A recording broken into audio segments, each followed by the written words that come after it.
안녕하세요. 고막 여친입니다. 세이노의 가르침 24번째 시간이고요. 구독자 100명 특집으로 시작했던 이 일이 3월을 지나 이제 4월 말까지 오게 되었네요. 그동안에 많은 구독자분들도 생기고 그리고 소중한 댓글들도 달리는 모습에 정말 깊이 감사의 말씀을 드립니다. 저처럼 이렇게 책을 읽어주는 채널들이 참 많더라고요. 유명하신 분도 많고 목소리나 발음 그리고 멘트들도 너무나 훌륭하신 분들이 많은데 이렇게 발음, 목소리, 톤 모든 것들이 너무나 인간적인 저의 방송을 들어주셔서 정말 감사드립니다. 가끔은 너무너무 발음이 안 되는 단어들이 있거든요. 몇 번을 다시 녹음을 해보다가 에잇 모르겠다 하고 그냥 그럴 때면 아마 이 정도까지는 깨어 있으신 분이 없을 거야. 다 주무시지 않을까? 라는 생각으로 그냥 두기도 한답니다. 어쨌든 인연이 되어주신 분 모든 분들께 감사드리고요. 이 목소리를 듣고 있으신 모든 분들의 행운이 가득 하시기 바랍니다. 그럼 막바지로 달려가는 세이노의 가르침 24번째 시간 함께 하실까요? 전문가라고 모든 걸 맡기진 말라. 2001년 5월 30일 경매 전문가들의 100% 의지하지는 말라. 돈이 없을 때도 재테크에 대한 지식은 미리 축적해 놓고 있어야 한다. 약 한 달 전 나는 그런 지식의 하나로 경매에 대해 말하면서 읽을 만한 책을 전혀 알려주지 않은 채 독자들 스스로 5권 이상을 골라 읽으라고 했다. 서점에 가서 책을 직접 찾아 읽어보는 습관을 가져야 좋은 책을 혼자서 고를 수 있는 능력이 생기기 때문이며 이러한 능력을 독자들이 갖추길 바랐던 것이다. 왜 나는 이른바 전문가라고 하는 경매 컨설팅 회사에 모든 것을 맡기라고 하지 않을까? 파출부 한 명을 고용해도 집에서 살림을 제대로 할 줄 아는 가정주부여야 제대로 사람을 고를 수 있다. 재테크 역시 마찬가지다. 당신이 먼저 알아야 투자를 제대로 할 수 있다. 게다가 컨설팅 회사들은 영리를 목적으로 함을 기억하라. 얼마 전 어느 중앙지에서 시세 2억 8천만 원의 아파트를 1차 경매에서 2억 6천만 원에 낙찰받은 주부들의 사례를 들며 시세보다 2천만 원 싸게 산 성공적 투자로 소개하는 글을 보았다. 과연 그럴까? 취득에 필요한 세금을 계산하는 기준으로 낙찰 가격이 적용된다. 세율이 약 6.5%로 세액이 1,700만 원이다. 게다가 컨설팅 회사의 비용이 보통 감정가의 2% 이상이다. 아무리 양도에 문제가 없다고 해도 기존 입주자들에게 이사 비용 정도는 안 줄 수가 없는 것이 관행이다. 양도 시점은 낙찰 후 6개월쯤으로 잡아야 하는데 낙찰 대금은 1개월 정도 안에 완납해야 한다. 더구나 경매로 넘겨받는 아파트는 대부분 거주자들이 엉망으로 사용했기 때문에 실내 장식을 새로 해야 한다. 결국 그 정도 금액으로 낙찰 받는다면 오히려 마음에 드는 위치에 있는 깨끗한 아파트를 골라 그냥 시세대로 사는 게 낫다. 그 경매에서 이득을 본 사람은 누굴까? 그 경매를 추천한 컨설팅 회사이며 그 글은 바로 그 회사 사람이 썼다. 경매를 방해하는 방법을 알려주고 수수료를 챙기는 곳도 컨설팅 회사이다. 이런 경우 그들은 경매 브로커라고 불리지만 결국 같은 직종의 사람들이다. 예를 들어 어떤 집이 경매에 넘어가면 컨설팅 회사는 소유자와 세입자 등에게 편지를 보내는데 법적으로 어떻게 해야 한 푼이라도 더 챙길 수 있고 어떻게 하면 질질 끌 수 있는가 등의 유리한 점을 가르쳐 주겠다는 내용이다. 경매 전문가들을 불신하라는 말은 아니다. 당신이 먼저 웬만큼 알아야 실력 있고 정직한 경매 전문가를 저렴한 비용으로 선택할 수 있다. 당신이 모르면 모르는 만큼 비용이 더 들어가게 되는 것이 부동산 투자이다. 대법원에서 운영하는 경매 사이트를 샅샅이 살펴보고 법무부의 사이버 자료실에서 새 민사집행 법안을 내려받아 읽어보라. 이해를 못해도 좋으니까 일단 시도하라. 돈 빌려줄 땐 주민 호적 등본 받아라. 2001년 6월 24일. 경매에 관심이 없는 독자들도 이 글은 반드시 읽길 바란다. 경매에 참가하려는 사람이 경매 물건의 소유자 및 임차인에 대한 주민등록표 열람을 신청하는 경우 경매일자가 실린 신문 공고와 그 물건의 등기부 등본을 제시하면 대부분 열람이 허용된다. 그러나 모든 세대원들에 대한 열람은 안 되며 세대주의 이름과 전입일자에 한해 가능하다. 심지어 채권자나 감정평가법인이 조사해도 마찬가지이다. 어떤 책에서는 법무사, 행정사, 변호사에게서 이해관계 사실 확인서를 받아 신청하면 모든 세대원들에 대한 열람이 가능하다고 말하지만 그렇지 않다. 전입자 모두에 대한 등초본 열람이나 발급은 법원 집행관에게만 허용된다. 물론 이해관계자들에 대한 소송을 제기하고 소송을 위임받은 변호사를 통해 등초본을 교부받을 수는 있으나 이러한 소송은 낙찰 이후에 이루어지는 것이므로 경매 참가 희망자들에게는 현실성이 없다. 한편 허위로 의심되는 임차계약을 조사하려면 소유자와 임차인 간의 혈연 관계를 알아야 하고 호적 등본이 필요하다. 때 현행 호족부는 호주 성명만 가지고서는 찾을 수 없게 되어 있으므로 본적지를 반드시 알아야 한다. 본적지 열람은 동사무소 관할 업무인데 2000년 9월 행정자치부가 제3자의 본적지 열람을 금지시켰기 때문에 현재로서는 불가능하다. 이로 인해 가장 크게 피해를 보고 있는 사람들은 금융기관의 채권 회수 담당자들이다. 채무자의 재산 빼돌리기를 추적하고 입증하는 것이 매우 어려워진 것. 호적 업무를 감독하는 법원과 주민등록을 관리하는 행정자치부 모두 이 문제를 인식하고 있으나 해결 책임을 서로 떠넘기고 있다. 주민등록이나 호적 관계가 불투명할 경우 그 등초본을 열람할 수 있는 합법적인 방법은 법원에 그 필요성을 제시하고 판사의 명령에 의해 집행관이 재조사하도록 만드는 것이다. 물론 몇몇 심부름 센터에서는 편법을 사용하기도 하지만 부정한 방법으로 다른 사람의 주민등록표를 열람하거나 교부받은 자는 3년 이하의 징역 또는 1,000만 원 이하의 벌금에 처하도록 되어 있음을 명심하라.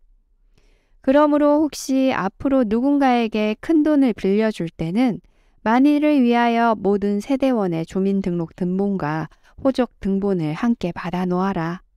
예를 들어 당신이 누군가에게 돈을 빌려주었는데 그 사람이 갑자기 교통사고로 사망하였을 경우 본적지를 모르면 호적 등본을 교부받지 못하여 가족에게 채무승계 신청을 접수할 수도 없고 상속인의 상속 지분에 대한 가압류를 실시하지도 못하며 그 밖에 어떠한 조치도 취할 도리가 없게 될 수 있다. 채무자가 형제 자매 이름으로 재산을 빼돌려도 호적 등본이 없으면 입증할 수도 없다.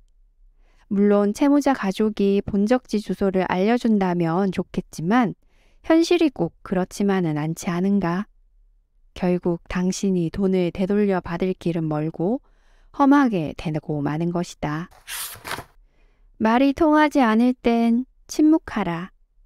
2001년 6월 27일. 말이 통하지 않는 사람이 있음을 인정하라. 살다 보면 여러 가지 갈등으로 인해 마주치기조차 싫은 사람들이 주변에 생기기 마련이다. 이런 경우 서로가 마음을 열고 대화를 해야 한다고 말하지만 아무리 얘기를 나눠도 매듭이 풀리지 않거나 대화 자체가 이루어질 수 없는 경우가 발생한다. 왜 이런 상황이 발생하는 것일까? 인간관계에서 갈등이 생겼을 때 사람들의 반응은 네 가지 유형으로 구분한다. 첫째, 갈등이란 있을 수 없다고 생각하는 형. 문제 자체를 없었던 것으로 하자고 하면서 좋은 게 좋은 거 아니냐는 식으로 덮어버리려고 한다. 대부분의 문제를 사소하다고 여기고 보다 더 큰 명분, 이를테면 화합, 사랑, 애국 같은 명제 밑에 모이라고 한다. 싸운 학생들을 억지로 악수하게 하는 선생도 이 경우에 속한다. 부모는 자식들 간의 갈등을 주로 이런 식으로 해결하려고 한다. 표면적으로는 갈등을 제거하는 듯 보이지만 안에서는 계속 옮아간다. 둘째, 문제의 본질과는 상관없는 권위나 지위에 의존하는 형.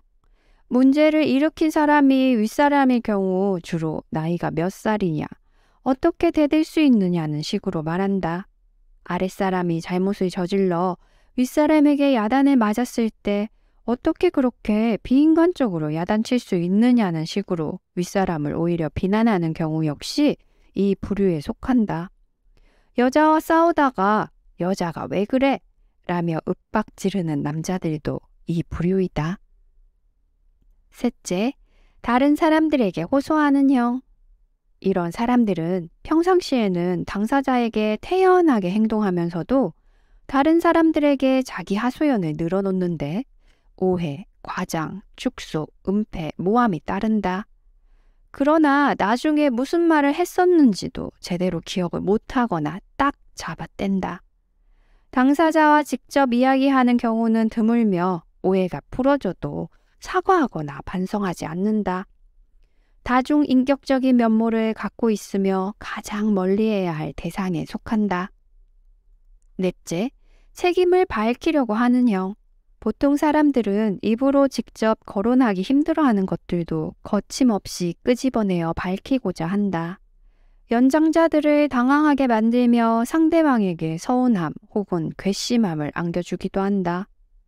자기 주관에 따른 이분법적 사고가 강하다. 자식에게 우리 대화하자고 해놓고 자식이 무슨 말을 하면 오히려 야단을 치고 그래서 자식이 침묵하며 이제는 말을 안 한다고 야단치는 부모도 이 유형에 속한다. 이러한 유형들은 누구에게나 조금씩 섞여 있으나 갈등이 발생하게 되면 어느 한 유형이 집중적으로 표출된다. 갈등에 대한 유형들이 서로 다를 경우 어느 한쪽이 백기를 들어야 화해가 이루어지지만 표면적인 것에 불과하다. 누군가와 갈등이 있다면 자신과 상대방의 논리 유형을 파악하라. 서로 다른 유형이라면 차라리 더 이상 만나지 말거나 그것이 어려우면 침묵하는 것이 서로를 위해 좋다. 당신에게는 당연한 말이 상대에게는 전혀 그렇지 않기 때문이다.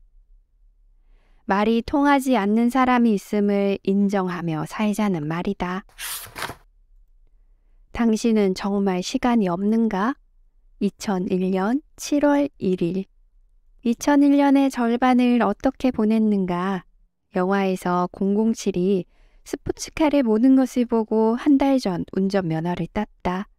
그리고 요즘 스포츠카는 아니지만 가끔 음악을 크게 틀고 직접 운전을 한다. 그러면서 느낀 것이 있다. 먼저 오래된 이야기 몇 개. 혼자 살던 20대 때 친구들이 자주 집에 놀러 오자 나는 벽에 이렇게 써붙였다. 3분 이상 잡담을 하려면 집으로 돌아가라. 대부분 부잣집 아들이었던 친구들에게 나는 시간만이 나의 자산임을 설명하고 이해를 구했다. 신혼 초 아내와 함께 설악산을 갔을 때는 시간이 아까워서 산 중턱까지 택시로 왕복했다. 가족과 함께 용인 에버랜드에 갔을 때는 길에서 허비할 몇 시간이 아까워서 헬리콥터로 다녀왔다. 지난 20여 년간 국내에서 하루 평균 1~2시간 정도는 어쩔 수 없이 차를 탔고 그 시간이 아까워서 언제나 무엇인가를 읽었는데 각종 신문 7종과 주간지 4종 정도는 된다. 그런데 운전을 해보니 뒷좌석에 있을 때는 지루하게 느껴지던 시간이 빠르게 흘러가는 것이었다. 어째서 자가 운전자들이 하루 2~3시간의 출퇴근 시간을 심각하지 않게 여기는지 알 수 있었고 왜 공부할 시간이 없다고들 하는지도 알 수 있었다. 나 역시 운전을 한 날은 읽어야 할 것이 밀려 시간이 모자란다. 운전을 하면서 생산적인 생각을 많이 하면 된다고? 5분 분량도 안 되는 생각이 계속 맴돌 뿐이다. 시간이 없다고? 이미 나는 일터 가까운 곳에서 살라고 권유한 바 있다. 그렇게 하기 힘들다면 다른 시간을 최대로 전략하라. 내가 직원들에게 요구했듯이 24시간을 어떻게 사용하고 있는지 30분 단위로 한 달만 상세히 기록해 평가하여 보라. 스스로 한심한 생각이 들지도 모른다. 고 공병우 박사는 시간을 쪼개 쓰려고 욕실에 냉장고를 갖다 놓고 변기에 앉은 채로 음식을 먹었다고 한다. 나는 욕실에 냉장고 대신 TV와 오디오가 있다. 내 스스로를 고용하라의 저자 구본형은 하루를 22시간으로 여기고 2시간은 자기 개발을 위한 시간으로 삼으라고 권한다. 나는 평균 5시간을 그렇게 사용해왔다. 꼭 그렇게 시간에 쫓기며 살 필요가 있느냐고? 발길 가는 대로 느긋하게 사유하면서 천천히 사는 것도 삶의 한 방식이란 것을 나도 안다. 그러나 그것 역시 게으름과는 구분되어야 한다. 물론 나도 푹 쉴 때가 있다. 다만 어쩌다 한 번이고 게으른 자들은 어쩌다 한 번 부지런해진다. 자, 오늘은 당신이 희망차게 맞이한 2001년이 절반 사라진 날이다.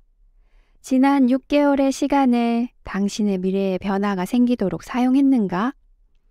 그런 것 같지는 않은가? 그런데도 7월이라고 여름 휴가를 생각하는가? 그렇다면 차라리 내 글을 읽지 말라.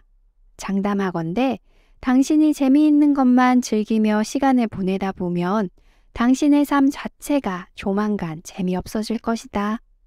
명언 2개. 당신이 헛되이 보낸 오늘은 어제 세상을 떠난 사람들이 그렇게나 원했던 내일이었다. 오늘은 당신에게 남아있는 생의 첫날이다. 인터넷은 놀이터가 아니다. 2001년 7월 22일. 내가 미래를 보는 눈이 있어 컴퓨터의 중요성을 일찍 깨달은 천재는 아니다. 그저 워드 프로세서라는 것이 편리하고 인건비를 절약할 수 있을 것 같아서 80년대의 속도는 4MHz급, 디스크는 20MB, 12인치 흑백 모니터, 130칼럼 도트 프린터를 거금 600만 원이나 주고 구입했고 그 돈이 아까워 혼자서 MS-DOS를 배우다 보니 알게 됐을 뿐이다. 속도 300bps짜리 모뎀을 몇십만 원에 사서 세계 최대 데이터베이스 다이얼로그에 접속해 본 것도 그때였다. 예전에 부자들은 컴퓨터를 몰라도 됐지만 지금은 컴퓨터 활용 능력이 매우 중요하다. 그러나 채팅, 게임, 이메일 교환을 하는 수준이면서도 자신을 컴퓨터 활용자로 착각하는 사람들이 많다. 이런 사람들일수록 하드웨어 사양은 최고를 찾지만 윈도우에서 제어판의 내용도 이해하지 못하며 화면 보기에 그림을 바꾸는 따위의 잔재주에만 밟다. 부자가 되려면 엑셀을 반드시 배워라. 직장인들 중에는 회사에서 만들어 놓은 프로그램에 숫자만 입력하면 되는 경우들이 많아 엑셀의 필요성을 느끼지 못하는 경우가 적지 않지만 부자가 되려면 숫자 관리를 직접 할 줄 알아야 된다. 경영이나 투자에서 숫자로 표시될 수 없는 것이 있다면 그것은 주먹구구라는 말이며 돈이 새고 있다는 뜻이다. 숫자 관리에는 엑셀이 최고다. 고작 더하기와 빼기, 곱하기, 나누기, 평균 구하기 따위 정도나 하라는 것이 아니다. 그 이상의 활용 능력을 갖춰라. 외국어 사용 능력을 장점으로 삼으려는 사람이라면 MS 워드를 사용하라. 전 세계가 그걸 쓴다. 모든 기능을 다 익혀라. 외국인 회사의 영문 이력서를 아래아 한글 파일로 보내는 사람들을 많이 보았는데 도대체 외국인들이 그 파일을 어떻게 볼 수 있다는 말인가? 글로벌 시대에 필요한 컴퓨터 지식은 신토부리가 아니다. 파워포인트 역시 배워라. 이때 야하타 히로시의 프레젠테이션 박사를 반드시 읽어라. 정보를 찾아내고 사용하는 법도 제대로 익혀두어라. 인터넷을 정보의 바다라고 하지만 그 바닷속에는 쓰레기들도 너무 많다. 필요한 정보를 재빨리 골라내는 능력은 정말 아무리 강조해도 지나치지 않다. 그러나 대부분은 놀기 위한 사이트나 공짜로 뭘 준다는 그런 사이트만 찾아다닌다. 비슷한 키의 도토리들만 모여 있다면 커뮤니티 역시 큰 도움은 못 된다. 대부분의 사람들이 이러한 능력 개발을 등한시하는 이유는 지금 당장은 써먹을 곳이 없다고 생각하기 때문이다. 하지만 그들은 컴퓨터에 대해서만 그렇게 생각하는 것이 아니다. 다른 지식들도 지금은 배워보았자 쓸모가 없다고 믿는다. 지금은 쓸모없게 여겨지는 것들을 지금 배워두는 것, 그것이 성공을 준비하는 태도임을 기억하라. 컴퓨터는 직원들에게 시키면 된다고? 당신이 모르는 일을 하는 사람의 생산성을 무슨 수로 평가할 수 있단 말인가? 승자는 적이, 패자는 친구가 많다. 2001년 7월 18일. 당신에게 아군은 없다. 나는 동종업계에 있는 사람들을 아군으로 생각해 본 적이 없다. 친구가 되려고 한 적도 없으며 단합을 꾀한 적도 없다. 그저 안면이 있는 정도의 적군이었다. 내가 적과의 동침을 한다면 내게 독침이나 비수가 있다는 뜻이었다. 그러나 중상모략이나 비겁한 행동을 한 적은 전혀 없었다. 비방을 하거나 상대방을 깎아내리는 언행도 하지 않았다.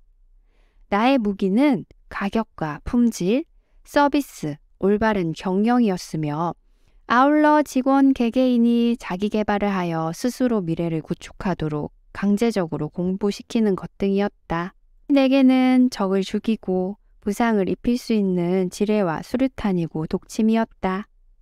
같은 업종에 종사하는 사람들과의 공존의 법칙? 나는 그런 것을 믿지 않는다. 물론 나도 어떤 협회에 가입한 적이 딱 한 번 있다. 정보 지원이 그 협회를 통해 이루어졌기 때문인데 서로 짜고 나눠 먹는 곳이었다. 결국 나는 그 협회에서 탈퇴했고 관련 비즈니스를 그만뒀다. 그런 사업에서는 접대와 돈봉투가 무기가 되기 때문이다. 어떤 사업이나 장사를 할 때 당신이 아군이라고 생각하는 사람들이 사실은 적군이다. 그 적군의 총알에 당신은 언제라도 죽을 수 있다. 문제는 그 총알이 박혀도 그 자리에서 죽는 법은 거의 없다는 것이다.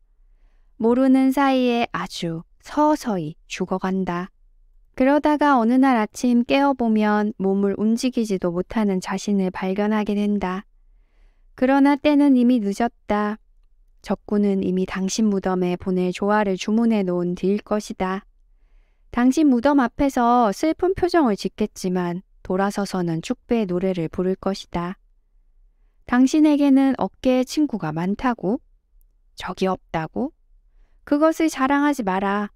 그것은 곧 모든 사람들이 당신을 대단치 않게 여긴다는 뜻일 수도 있다. 내가 어느 직원을 사람 하나는 좋다고 말한다면 그가 일은 지독히 못한다는 뜻이다. 76세 고령의 경영자 호리바 마사오 역시 일 잘하는 사람, 일 못하는 사람에서 적이 없는 사람을 무능의 대명사로 부른다. 예수에게도 적이 무수히 많았다. 승자에게는 적이 많고 패자에게는 친구가 많은 법이다. 갈등이 없던 것은 아니다. 우리가 토머스 홉스의 만인에 대한 투쟁을 답습하거나 나 이외의 모든 사람을 적으로 간주하기만 한다면 인류는 곧 멸망할 것이다. 적자 생존이라고 하지만 인류가 생존해온 것은 원시 시대부터 협력하는 삶을 살았으며 약자를 배려하여 왔기 때문이 아닌가.